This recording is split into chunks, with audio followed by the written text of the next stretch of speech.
우리 4월 첫 번째 주 함께 나눌 말씀의 제목은 로마서에 관하여입니다.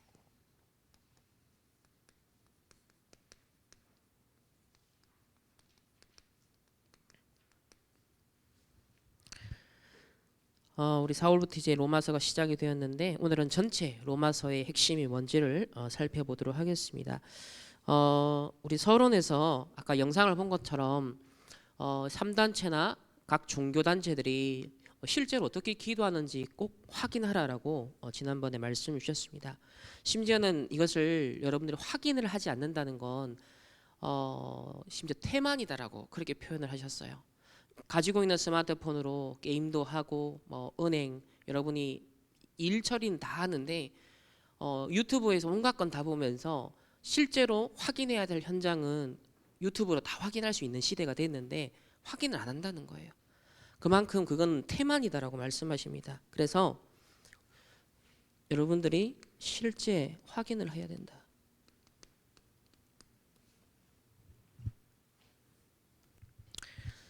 지금 3단체가 명상운동을 통해서 전 세계를 장악했습니다. 이제는 문화, 후대 교육 현장까지 완전히 파고들고 있습니다. 미국, 유럽뿐만 아니라 우리나라에도 어마어마하게 파고들었죠. 공중의 권세를 그리고 실제로 무한 세계의 힘을 또 우주의 능력 이런 것들을 얻어가는데 본질은 뭡니까? 접신운동입니다.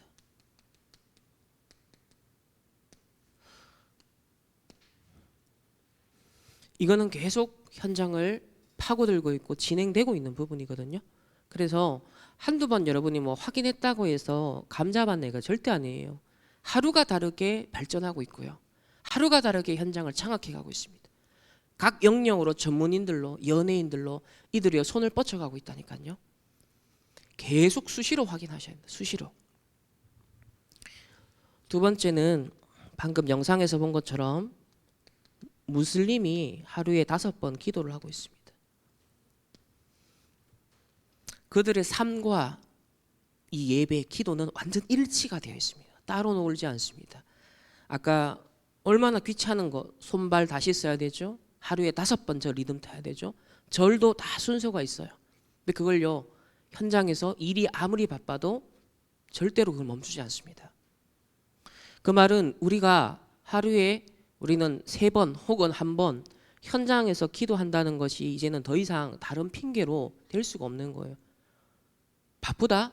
저 사람들 바빠도 5번 합니다. 그러니까 지금 기도 싸움이 이렇게 벌어지고 있는 거예요.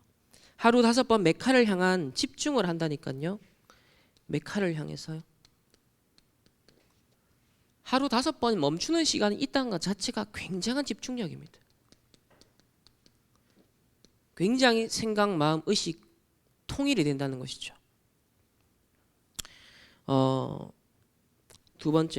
세 번째는 우리 기독교의 전통 중에서 예수 기도라는 게 있습니다. 그건 이제 동방 정교회에서 주로 많이 활용을 하는 것인데 예수 기도. 이제 순례자들이 그 기독교가 세속화되어지면서 로마고 복음화 이후 세속화되어지면서 이 순례자들이 그런 세속화된 기독교를 떠나서 자기들 나름의 어떤 기도를 하고 또 신앙을 지키기 위해서 순례를 떠났습니다.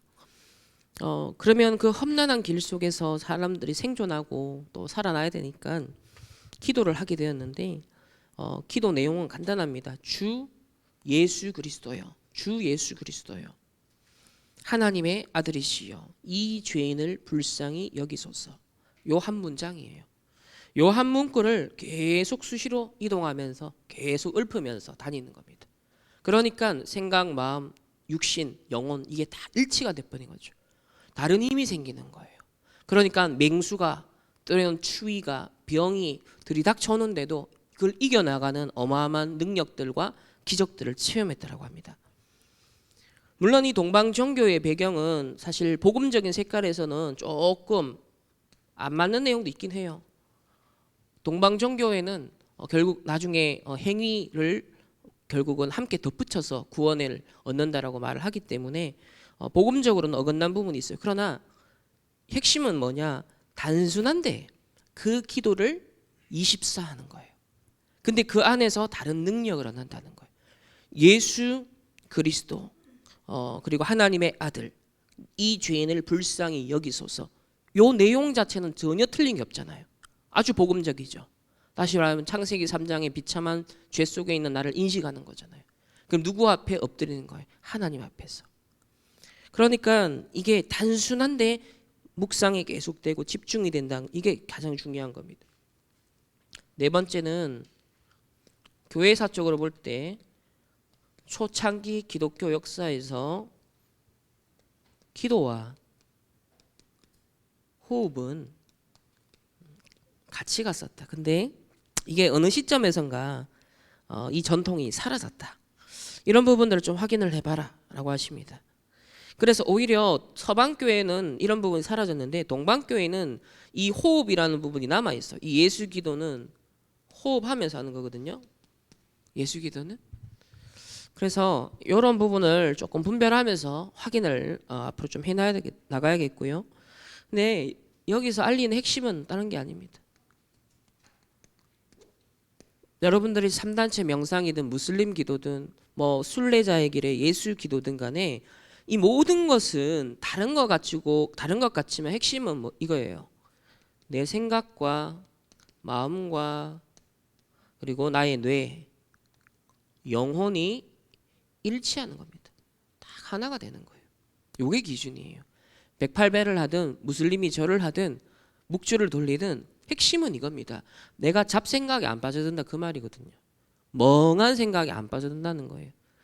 하루를 살아가는데 리듬이 뭔가 일치된다는 거예요. 사람들은 생각 따로, 마음 따로, 육신 따로, 영혼 따로 다 지금 우리 랩런트들이 그래 살아가거든요.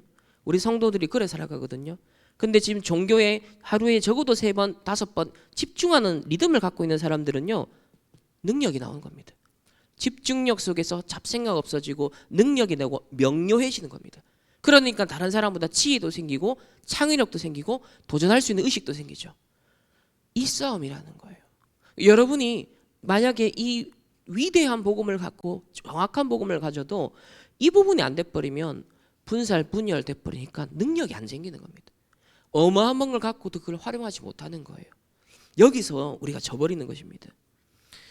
다른 건 다 하면서 제일 중요한 걸 확인 안 하는 것에 대해서 다른 거 회개하기 전에 진짜 이 무관심을 회개해야 된다.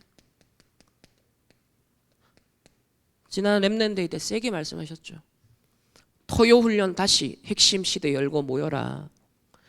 랩런트들에게 이게 마지막 기회가 될 것이기 때문이다. 그렇게 말씀했습니다.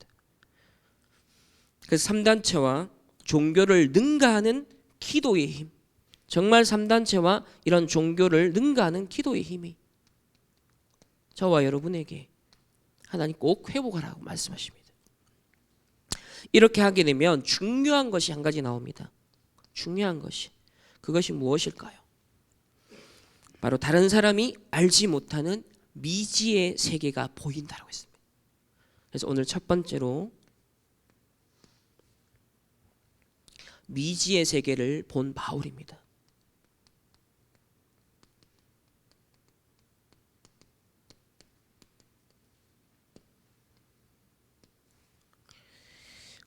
그 겨울왕국 2에 보면은 Into the Unknown이라는 노래가 나오잖아요. 그게 이제 미지의 세계로 발을 내딛다라는 뜻이잖아요. 그는 정령의 세계, 신비의 세계로 발을 내딛는 걸 보여주고 있어요. 우리는 이 복음 누리는 기도를 393의 보좌의 축복 누리는 기도를 가지고서 미지의 세계로 하나님이 우리를 인도하신다는 겁니다. 근데 이게 막 신비주의적인 그런 걸 말하는 게 아니에요. 정확한 관점을 말하는 겁니다. 현실, 사실, 진실, 영적 사실, 하나님의 절대 계획을 볼 수 있는 분별력을 말하는 거예요. 이미 있는 건데 내가 놓치고 있는 현장을 정확하게 전도자의 눈으로 바라본다는 거예요. 이미 선포되고 있는 수많은 말씀들, 흘려들어버리고 있는 수많은 말씀들이요, 나에게 정확한 언약으로 붙잡힌다는 것, 그것을 의미합니다.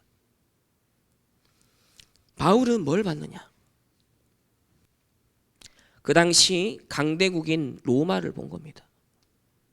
이미 로마 제국 안에 살고 있지만 로마 제국에 살고 있잖아요. 이미 바울은 나면서부터 로마 시민권자예요. 특별한 게 아니에요. 근데 로마를 봤다는 말이 뭔 말일까요? 다른 의미예요. 이거는 이미 있는데 다른 게 보였다는 거예요. 그리고 오랜 강대국이었던 스페인,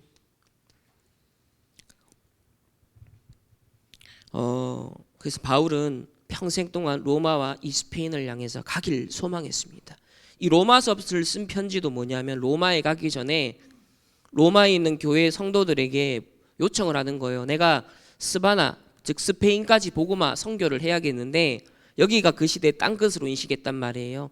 그래서 이 스페인까지 선교를 할 수 있도록 로마에 있는 성도들이 후원해달라, 나를 지원하라, 그거 요청하는 편지가 로마서예요. 선교 후원 편지예요. 이게 그 이전까지 1, 2차, 3차 여행까지는 저 안디옥을 거점으로 안디옥 교회가 3번에 걸친 대여정을 바울을 서포트했단 말이에요.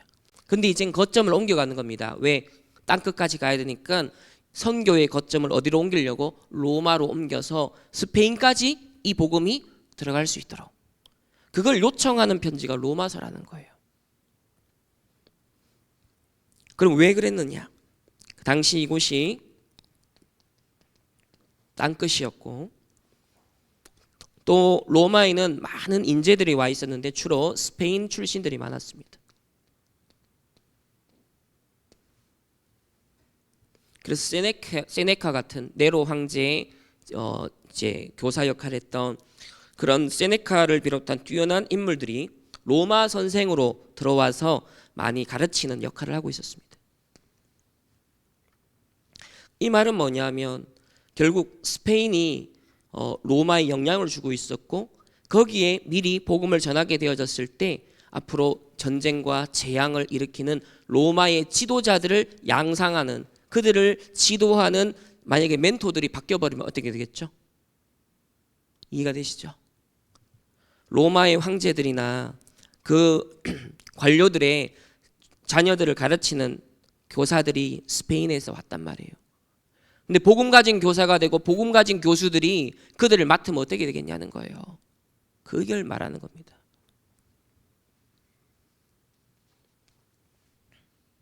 두 번째는 로마에 편지를 보낸 이유입니다.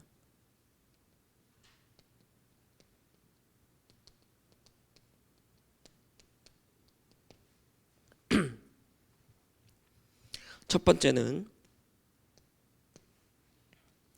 사단의 멸망 문화를 만들어내고 있는 강대국 로마입니다. 사단의 멸망 문화를 만들어내고 있었어요. 로마는 정복하는 것밖에 생각 안 했습니다. 침략하는 것밖에 생각을 안 하는 나라잖아요. 그러니 그 속에 수많은 사람이 죽고 약탈이 일어나고 정복이 일어나잖아요. 거기에 우상 숭배 동원되죠.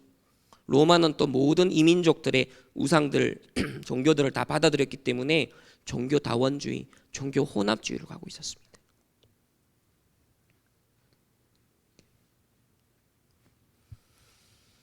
그리고 또 중요한 이유는 이 로마는 이미 교회가 서 있었어요. 사도행전 이제 2장에 보면은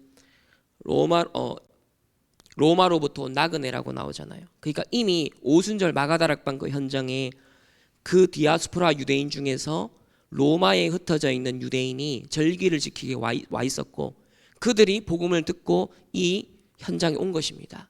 그래서 이미 일찍이 기독교인들, 유대인들 중에서 기독교인들이 있었던 거죠. 그죠? 디아스포라 유대인입니다. 그리고 이들이 가서 또 복음을 전했겠죠. 그러면 그 회당을 중심으로 복음이 확산이 되었을 것입니다. 그리고 그 회당에는 이방인들 중에서도 유대교에 들어와 있었던 사람이 있었어요. 여호와 하나님을 두려워하는 자, 경외하는 자라고 있었어요. 그럼 이들도 복음을 받았겠죠. 그럼 이방인 중에 복음을 받으면 그 이방인에 또 복음이 확산이 되고 있었겠죠. 따라서 유대 기독교와 저기 물 좀 갖다 주세요. 이방 기독교인이 이 로마 교회에는 있었어요.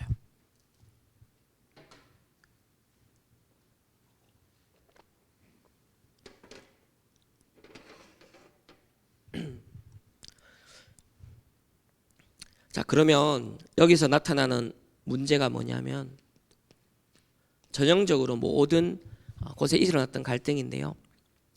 예루살렘 그 본토 팔레스타인에서도 어떤 일이 벌어졌어요.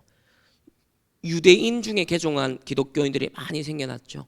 그런 중에 또 이방인 중에서도 헬라인, 로마인들 중에서도 기독교인으로 개종한 사람들이 있었단 말이에요. 근데 이들이 한데 어울리다 보니까 무슨 갈등이 벌어졌어요. 사도행전 6장에 보면은 구제를 하는 데 있어서 이 헬라파 유대인들이 매일의 구제에서 어떻게 됐다? 빠졌다 그랬어요.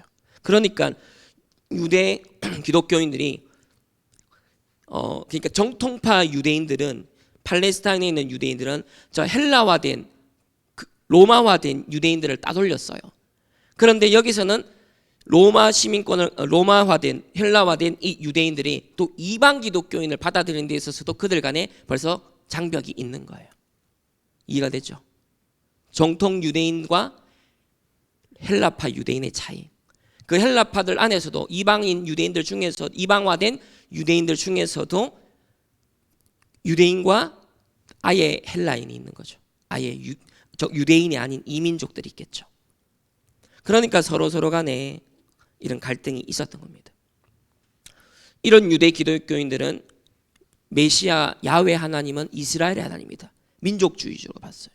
또 메시아는 이 로마 속국을 정치적으로 탁 해결하고 우리를 해방시킬 해방자다. 그런 정치적인 메시아를 생각했어요.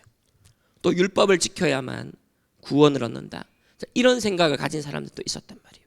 그러니까 여전히 민족주의 중심이고 또 정치적인 메시아, 율법적인 틀, 이런 잔재들이 많이 남아 있었던 겁니다. 결국 예루살렘 본토에서도 이 유대 기독교인, 원래 정통파 유대인들이 기독교를 받아들였지만은 이 예루살렘 교회가 갱신하지 못하고 결국 디아스포라 유대인들, 이방인 출신의 유대인들, 그리고 심지어는 이방인들 중에서도 복음을 받은 것에 대해서 보고를 받았을 때 고넬료가 개종했다. 와, 로마 백부장이 개종을 했다. 자, 이런 소식이 들려오니까 그게 사실은 탐탁지 않은 게 많았단 말이에요. 율법을 요구하는 것들이 있었어요. 그러니까 하나님이 환란을 허락해서 뭐를 주시죠? 안디옥 교회를 허락하시잖아요. 지금 이런 상황, 똑같은 상황입니다.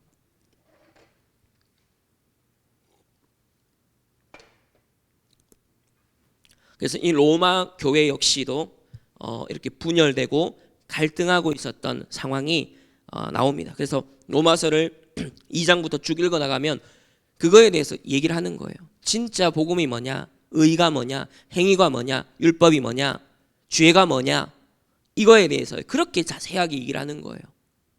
특히 로마는요, 로마 제국 안에서 이게 도시 수도잖아요. 로마가 수도잖아요. 이 로마는 특징이 뭐냐면 당시에 법조인들이 모여 있는 곳입니다. 법적 시스템이 그러니까 중앙이니까 제일 잘 발달돼 있었단 말이에요.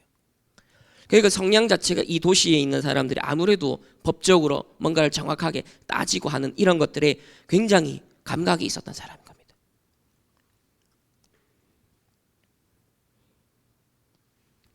바로 이런 상황에서 로마서를 쓴 거예요. 로마서를 미리 쓴 거죠. 로마 가기 전에. 그럼 왜 썼냐는 겁니다. 왜? 뭐 때문에 썼을까요? 결국은 이런 상황, 사단의 멸망 문화, 그럼 이걸 막아야 되는데 교회는 어떤 상황? 갈등하고 분열되어 있는 상황. 그러니까 미래 재앙을 못 막는 거잖아요. 이 로마와 스페인에 의해서 일어나는 미래의 재앙을 막아야 되잖아요. 후대 재앙을 막아야 되잖아요. 곧 있으면 이스라엘 멸망할 걸 바울은 알고 있었을 텐데 그걸 대비해야 되잖아요. 곳곳에 흩어지는 디아스포라, 저 본토 유대인들이 흩어졌을 때 디아스포라 유대인들이 또 흡수할 수 있어야 될 거 아닙니까? 그런 걸 도울 수 있는 준비가 돼 있어야 되잖아요. 예루살렘 쪽은 이미 기근이 여러 번 닥쳐서 굉장히 가난해진 상황이었어요. 그러니까 그곳에 앞으로 이스라엘 멸망했을 때 많은 후대들이 어려움 당하겠죠. 이런 미래 재앙을 막는 선교에 동력하라. 그래서 이방인 출신의 기독교인과 유대인 출신의 기독교인의 그 갈등을 두 가지를 다 언급하면서 당신들은 그리스도 안에서 한 형제 자매다. 같은 구원을 받았다. 같은 복음을 받았다. 이걸 얘기를 하는 거예요. 너희들 다 죄인이다. 그걸 얘기하는 겁니다. 유대인들은 너희들이 율법 그래 잘 지켜 얼마나 잘났냐. 근데 기껏 한 게 속국되는 거 아니냐. 지켜봤자 얼마나 지키냐. 너희 속으로는 다 마음에 범죄하고 있지 않냐. 율법을 지켜야 된다고 하면서 너희도 못 지키고 있지 않냐. 지킨다고 하면서도 기껏 속국으로 전락한 주제에 정신 차려라. 그 얘기를 하는 겁니다. 그러면서 이들이 서로의 동력자다. 참 복음으로 원네스를 하도록 진짜 세계복음화 전도 선교 공동체로 원네스 하라고 거기에 헌금을 같이 모으고 헌신을 같이 모으도록 바울이 눈을 완전 돌리게 만든 게 로마서예요. 지금 하나님 우리를 인도하신 방식이 똑같은 거예요. 하나님이 출애굽하자마자 이스라엘의 관심을 어디에 돌리게 만들었냐면 성막을 만드는 쪽으로. 그 정신없이 막 빠져나왔는데 하나님이요 그 옛 애굽 체질로 돌아가지 말라고 그들의 시선을 어디에 고정시켰냐면 성막 만드는데 일제히 전부 다 집중시킨 겁니다. 똑같은 거예요. 저와 여러분의 인생에 여러분 교회 생활 속에 신앙생활 속에 이런저런 갈등 있죠. 하나님 그 모든 것들을 무엇을 통해서 깨고 갱신하지 않습니까? 하나님 주신 언약을 붙잡을 때 세계복음화 언약의 대열의 동력자로 설 때 그겁니다. 문제와 갈등을 해결하려고 하면 절대 해결 안 됩니다. 하나님이 뭘 원하시는지 절대 언약 계획을 잡아야 돼요. 그 언약을 딱 잡아야지 원내에서 되는 겁니다. 그게 로마서입니다.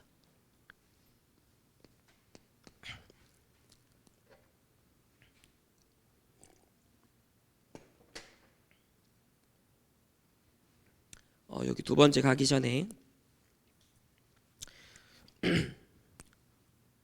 큰 세 번째로 렘넌트 7명이 본 것이 있습니다.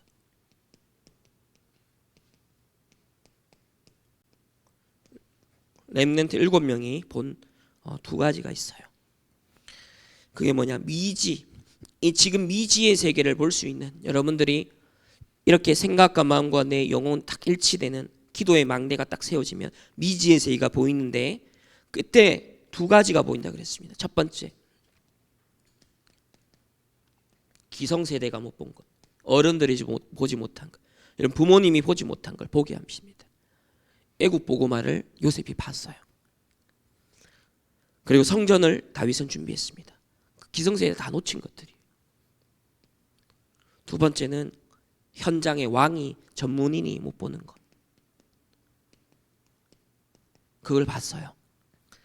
느부갓네살 왕을 비롯해서 바벨론의 왕들이 보지 못한 것을 다니엘은 봤습니다. 4명의 왕에게 답을 주었습니다. 그래서 여러분이 이 기도가 딱 되면 미지의 세계가 보인다. 그 시대의 로마가 보이는 거예요. 그 시대의 재앙의 근원지가 보이는 거예요. 그래서 전도자가 미국을 얘기하시는 겁니다. 그래서 RU를 얘기하시는 거예요. 사람들이 못 알아들어도 똑같은 목적 때문에. 심지어 바울은 스페인까지 못 갔거든요. 근데 하나님의 뜻과 계획은 이루어졌어요. 전도자를 통해서 하나님 주신 말씀대로 하나님 이루실 거예요. 그래서 그렇게 방향을 맞추면 됩니다. 지금 이 시대에 우리에게 보여주시는 미지의 세계는 뭐냐? 2030, 2080 시대입니다. 특히 후유증 시대. 여러분이 메시지에서 나오니까 아는 걸로 착각하시면 안 돼요. 보여야 됩니다. 내 눈에 보여야 돼요. 그게 바울이 로마 시민권자예요. 근데 로마도 보아야 하리라. 그 말이 왜 나왔을까요? 3단체 여러분 뭐 들어서 안다고 착각하지 마세요. 진짜 여러분에게 보여야 됩니다. 이게 미지의 세계가 기도 속에서 보인다는 거예요. 3단체와 4차 산업이 중요하고요. 강대국들의 패권 전쟁, 또 자연 기후 재앙들, 여러 가지의 후유증이 올 거예요. 지금 가만히 보면 대중문화 속에, 대체의학 속에, 또 과학 보면은 양자 물리학, 또 상담 심리 쪽은 내면 소통 전부 다 파고드는 특징들이 뭐예요? 네피림 영성이 파고들고 있잖아요. 전 영역 지금 철학 연구 주제도 전부 다 영성으로 가고 있어요. 사회과학 분야 자체가 인문학 자체가 그쪽으로 지금 가고 있어요. 박사급 사람들은. 그러니까 모든 게 지금 회귀하는 게 어디로 돌아가느냐? 영적 세계에 대한 관심으로 가고 있는 거예요. 왜? 뭔가 문제가 근원이 지금까지 이 수준은 안 된다는 것에 대한 결론이 나오기 때문에. 그래서 파고 들어가면 인간은 다시 영적인 것에 관심을 갖게 돼 있어요. 그리고 문제는 그게 복음 안에서 나온 게 아니기 때문에 많은 후유증과 헛다리를 짚는다는 겁니다. 그들이 만드는 작품이 더 큰 문제를 만든다는 거예요. 그래서 이게 지금 이 시대의 로마입니다. 근데 이걸 여러분 듣고 안다라고 하면 생각하면 안 돼요. 진짜 내게 보여야 돼요. 그 말은 내게 메시지가 되어져서 내 삶의 변화가 일어나야 된다. 그 말입니다. 내 삶에 진짜 하나님이 원하시는 것이 나에게 움직여지는 그걸 말하는 거예요. 그래서 바울은 죽는 걸 알고도 상관없이 로마도 갈 수 있었던 건 바울에게 그 로마가 진짜 보였기 때문에. 그럼 나의 로마가 보여야 됩니다. 딴 거 아니에요. 전도자를 통해 지금 나오는 메시지에 내 인생 방향 맞추면 그게 나의 로마예요. 특별한 걸 여러분이 찾아내는 게 아닙니다. 명료하고 선명하게 전도자를 통해서 이미 말씀을 주시는 것에 대해서 확인을 충분히 하는 것, 그게 내 로마가 되는 거예요. 이래 놓고 우리 로마서에 대한 이해가 조금 필요합니다. 첫 번째는 바울이 저자입니다. 사도행전 9장 15절에 이방 선교를 위한 택한 나의 그릇이다. 이방 선교를 위한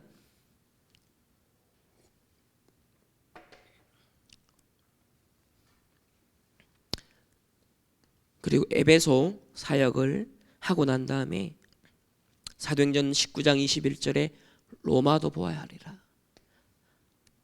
로마에서도 증언하여야 하리라. 가이사 앞에 서야 하리라. 그 이후로 일관성 있게 그는 계속 로마에 대한 이정표를 가지고 있었습니다. 세 번째는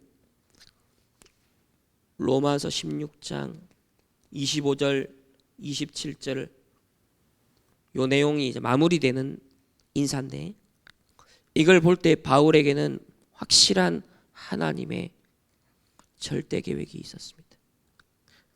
이게 바울에게 그림이 다 그려지고 있었어요. 영세전부터 영원까지 이제 나타나신 바 된 복음. 자신의 여정을 그렇게 해석한 거예요. 하나님의 영세전 영원까지의 구속사적인 가장 광범위한 틀 안에서 내 인생을 바라보기 시작한 겁니다. 여러분이 이게 보여야 돼요. 하나님의 전체 세계복음화 구속사 속에 내 한 인생이 어떻게 드려져야 될 것인가? 내 업이 나의 학업이 어떻게 하나님 앞에 드려져야 될 것인가? 어떤 의미가 있는가? 하나님의 절대 계획.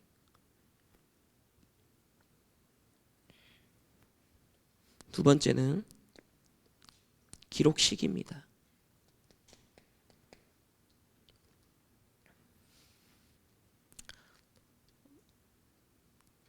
주후 57년경으로 추정을 하고 있고요. 이것은 이스라엘 예루살렘이 함락되기 불과 얼마 전이죠. 주 70년이니까 거의 13년, 14년 전쯤입니다. 결국 성전이 파괴가 되죠. 후대들이 유랑민으로 수많은 사람이 죽고 유랑민으로 흩어지는 생활을 하게 됩니다. 한마디로 말하면 멸망 직전, 재앙 직전입니다. 로마서가 재앙 직전에 쓰여진 편지라는 거예요. 우리가 지금 듣고 있는 메시지가 이 시대의 재앙 바로 직전에 2030, 2080 시대 재앙 후유증 시대의 직전에 우리 지금 주시는 말씀이에요. 그렇게 들을 수 있어야 돼요. 세 번째는 기록 장소입니다. 고린도입니다.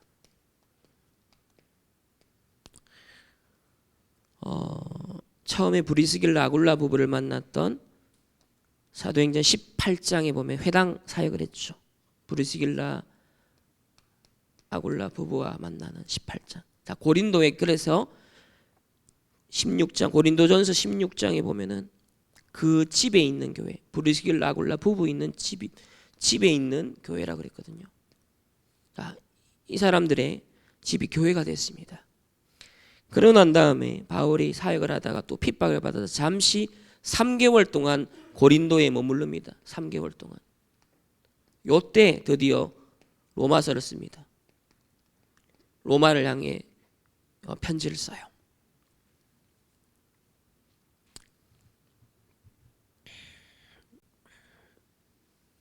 네 번째로 그런 우리 로마서의 내용을 간단하게 키워드만 보겠습니다. 구원, 첫 번째는 구원이 뭐냐? 모든 인간에게 구원이 필요하다. 모든 인간은 죄인이기 때문에 반드시 구원이 필요하다. 두 번째는 구원에 대한 의미를 신학적으로 칭의, 그리스도의 의가 우리에게 전가된 것이다. 세 번째, 성화, 구원받은 칭의받은 하나님의 자녀는 변화되어져 간다. 네 번째는 이스라엘의 과거와 현재와 미래에 대해서 말하고 있습니다. 그러니까 이미 바울은 이 로마서를 쓰면서 이스라엘의 과거도 늘 복음 놓쳐왔고 지금도 또 복음 놓치고 있네. 그래서 이 유대화되어 있는 기독교인의 틀을 못 벗어나니까 거기선 어디로 이방인에게 먼저 하나님이 계획을 트신다는 걸 여기서 말합니다. 그래서 이방인들부터 복음이 먼저 확산되어 가는 거예요. 복음의 바톤이 유대인에게서 드디어 이방인에게 먼저 넘어가는 게 이 로마서에 나옵니다. 그래서 여기에 보면 남은 자라는 개념이 나오죠. 남은 자. 로마서에 남은 자라는 개념이 나옵니다. 다섯 번째는 그렇다면 먼저 구원받은 성도의 삶이 뭐겠냐? 바로 이 구원을 누리고 증거하는 남은 자의 삶을 살아야 된다는 것. 영세전부터 영원까지 그 일에 이제 나타나신 반대는 그 하나님의 절대 계획에 그 사역에 로마서 16장의 제자들이 어떻게 살았는지 그걸 딱 나의 복음 전도에 함께 동력했던 제자들이 너희들 이렇게 살아야 된다. 그 얘기를 우리에게 전하고 있는 겁니다. 그러니까 바울이 약 26명의 사람을 이미 알고 있었어요. 로마에 있는 제자들인데 이미 이전에 알고 있었던 교제를 나누었던 사람들인 거죠. 그 말은 뭡니까? 바울이 선교 여정 속에 하나님이 한 사람 한 사람씩 붙여주셨다는 거죠. 그리고 이미 그들은 로마에 먼저 뿌리를 내리고 있었던 겁니다. 그럼 훗날 바울이 결국은 이들과 함께 전도 선교하려고 했고 그리고 그렇게 다 하지 못하더라도 바울을 통해 로마서를 받은 이 제자들이 미션 수행을 했겠죠. 그러면 이들 중심으로 또 로마의 복음이 더 정확하게 확산이 되었겠죠. 이 유대 기독교와 이방 기독교 갈등을 해소하고 이들 가운데 깃발을 들고 빛을 비추는 일들을 했지 않겠습니까? 그러면 이들을 통해 일어난 제자들 중에 또 스페인에게 저 로마 끝까지 땅 끝까지 복음 전하는 제자들이 또 일어나지 않았겠습니까? 그래서 바울은 57년에 이걸 쓰고 얼마 있지 않아서 몇 년이 한 5년 있다가 순교하거든요. 그러니까 바울은 정작 로마 자체를 죄인의 신분으로 재판받으러 갔지 직접 가서 복음을 전하러 가지 못했단 말이에요. 죄인으로 가서 자기를 찾아오는 제자들 영접하고 팀 사역을 하고 언약을 전달하고 미션을 전달하는 건 했어요. 하지만 이 로마서를 이미 앞서서 받았던 사람들이 벌써 이 언약을 잡고 활동을 했겠죠. 그래서 많은 후대들이 일어났겠죠. 그 모습을 보고 아마 바울은 흐뭇해했을 겁니다. 확실한 미래가 보였으니까요. 어쩌면 전도자도 그렇게 지금 생각하시겠죠. 단체가 우리 단체 지금까지 이끌어 오시고 하나님 정확한 언약이 후대들에게 전달되고 있는 뭔가 뚜렷한 결과가 아직까지 세계복음화의 가시적인 결과가 크게 나타나지 않은 것 같지만 미래를 보고 계실 테니까요. 바울도 그랬습니다.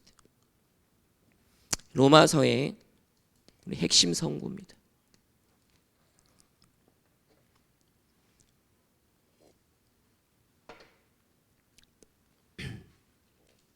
첫 번째는 로마서 3장 우리 10절에 나옵니다. 기록된 바 의인은 없나니 하나도 없다. 의인이 하나도 없다.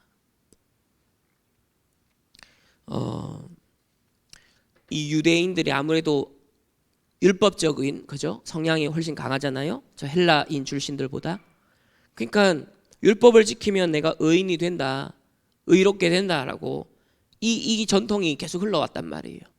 근데 너희 유대인이나 이방인이냐 의인이 하나도 없다.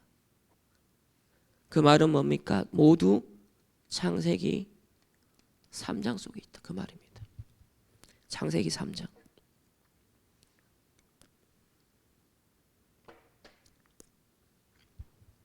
두 번째는 로마서 3장 23절. 모든 사람이 죄를 범하였음에 하나님의 영광에 이르지 못한다. 원죄 아래 있다. 같은 말이지만 반복하고 있죠. 너희 다 죄인이야. 의인이 하나도 없어. 하나님의 영광에 이르지 못하는 원죄 속에 있는 인간이야. 세 번째, 로마서 6장 23절에서 24절입니다. 죄의 삭은 사망이요 하나님의 은사는 그리스도 예수 우리 주 안에 있는 영생이다. 죄의 삭은 반드시 죽습니다. 사망입니다. 그리스도 예수 안에 있는 그리스도 안에서 우리에게 영생을 준다. 죽음, 사망과 영생. 모든 사람은 죄를 범한 죄인이기 때문에 반드시 운명 사망입니다. 근데 그리스도 예수 안에서 너희 유대인이나 이방인이나 누구든지 그리스도 예수 안에서 차별 없이 영생을 얻는다. 이 얘기를 하는 거죠. 교회 안에 성도들을 향해 주시는 메시지예요. 나랑 맞는 사람 안 맞는 사람 이런저런 배경 성향 다양한 사람이 교회가 커지면 커질수록 다양한 사람이 온단 말이에요. 근데 얼마나 많은 갈등이 있겠습니까? 왜? 사교 모임이 아니잖아요. 취미 모임이 아니잖아요. 졸업식도 없어요. 당연한 거죠. 그러니까 뭘 가지고서 그거를 해결해야 되냐? 하나님이 우리가 모두가 죄인이었다. 근데 그리스도로 말미암아 이 사망에서 우리를 생명으로 영생으로 건져 주셨다. 당신도 나도 복음이 필요한 존재. 우리는 함께 구원받은 하나님의 자녀. 이 정체성을 가지고서 교회가 하나 되는 겁니다. 하나님 나라의 미션을 감당하는 거예요. 그래서 이렇게 갈등바에 빠져있는 로마 교회에게 미리 로마서를 써가지고 정신 차리세요. 로마와 스페인의 미래 재앙 막아야 됩니까? 이걸 막기 위해서 선교사로 나를 파송해 주세요. 당신들이 힘을 모으고 기도를 모으고 헌금을 모아서 내가 저 스바나까지 전도할 수 있도록 선교할 수 있도록 여러분은 원네스가 되십시오. 요게 로마서입니다.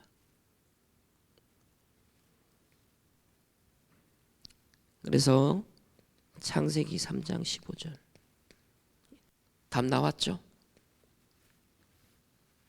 이게 여기서 이렇게 딱 살아나는 겁니다. 여자의 후손이 뱀의 머리를 상하게 할 것이다. 로마서 16장 20절에 뭐가 나오죠? 사단을 너희 발 앞에 무릎 꿇혀라. 그러니까 교회 안에 역사하고 있는 흑암들, 전도, 선교, 미래 재앙 막아야 될 교회가 그 미션 다 하지 못하도록 교회 안에 있는 여러 가지 문제와 갈등에 빠져 있는 너희들 다 같은 죄인이야. 누구 어느 하나 잘난 사람 없어. 다 원죄 속에 있었는데 내가 그리스도 예수 안에서 영생을 얻게 했어. 빨리 힘을 합쳐서 미래 재앙 막는 일에 모든 것을 집중해. 그게 로마서입니다.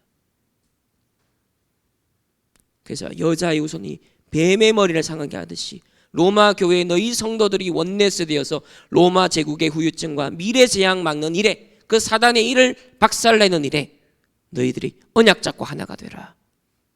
그 메시지예요. 결론은 이 미지의 세계를 보는 서밋 기도가 시작돼야 된다.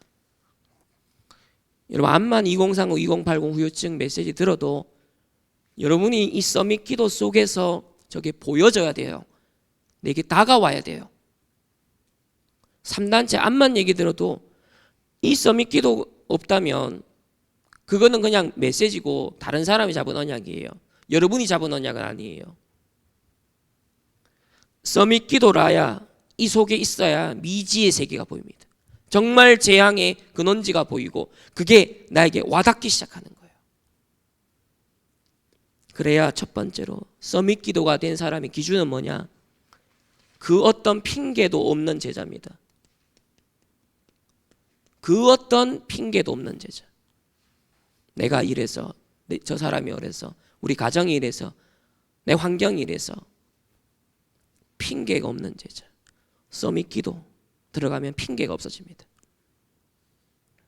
왜냐? 재앙 이길 힘이 있어야 되기 때문에. 이번 선교대회 주제도 뭐예요? 나 혼자 가야 하는 길입니다. 결국 재앙 시대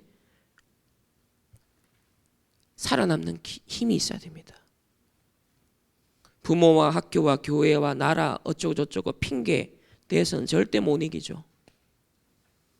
그래서 서밋 기도, 어떤 핑계에도 빠지지 않는 핑계 없는 제자.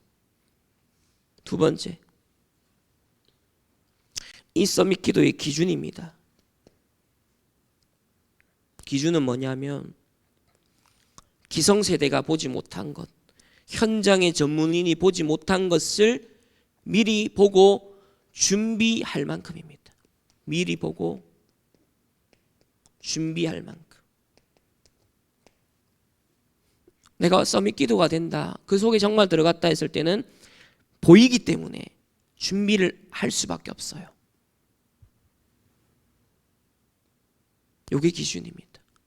정말 미리 보이고 그것을 위해서 내 인생의 모든 촉각을 곤두세워 여기에 준비를 하고 있느냐. 뭘 하나 하더라도요, 이게 이렇게 작동해야 돼요. 마지막 세 번째는 이런 맥락에서 지금 우리에게 마지막 기회, 금토일 시대를 열어라. 렘넌트에게 마지막 기회이다, 이 얘기를 하셨어요. 마지막 기회. 저는 되게 의미심장하게 들렸거든요. 그렇지? 로마서는 이스라엘 멸망, 로마의 후증, 그걸 앞두고 준 마지막 편지인데 마지막 기회인 거예요 지금. 그래서 토요 훈련을 완전 회복해라. 정말 여러분이 담아야 될 걸 담아야 되거든요. 만약에 지진이 5년 뒤에 확실히 일어날 거, 백두산이 5년 뒤에 확실히 터질 걸 과학적인 방법으로 진짜 알았다. 그러면 비상식량 뭐 필요한 것들 다 준비하겠죠. 진짜 터진다면. 우리가 영적으로 후유증 시대가 온다 했을 때 그 시대를 살아가고 그 시대를 살릴 수 있는 준비하는 마지막 기회를 여러분 지금 잘 누리시길 바랍니다. 그래서 말씀 선포되는 걸 하나하나 확인하셔야 돼요. 정말 메시지로 확인하셔야 됩니다. 그래서 미래를 두고 다가오는 반드시 오는 미래를 두고 하나하나 편집을 하셔야 돼요. 그리고 그걸로 설계를 하고 디자인을 해야 됩니다.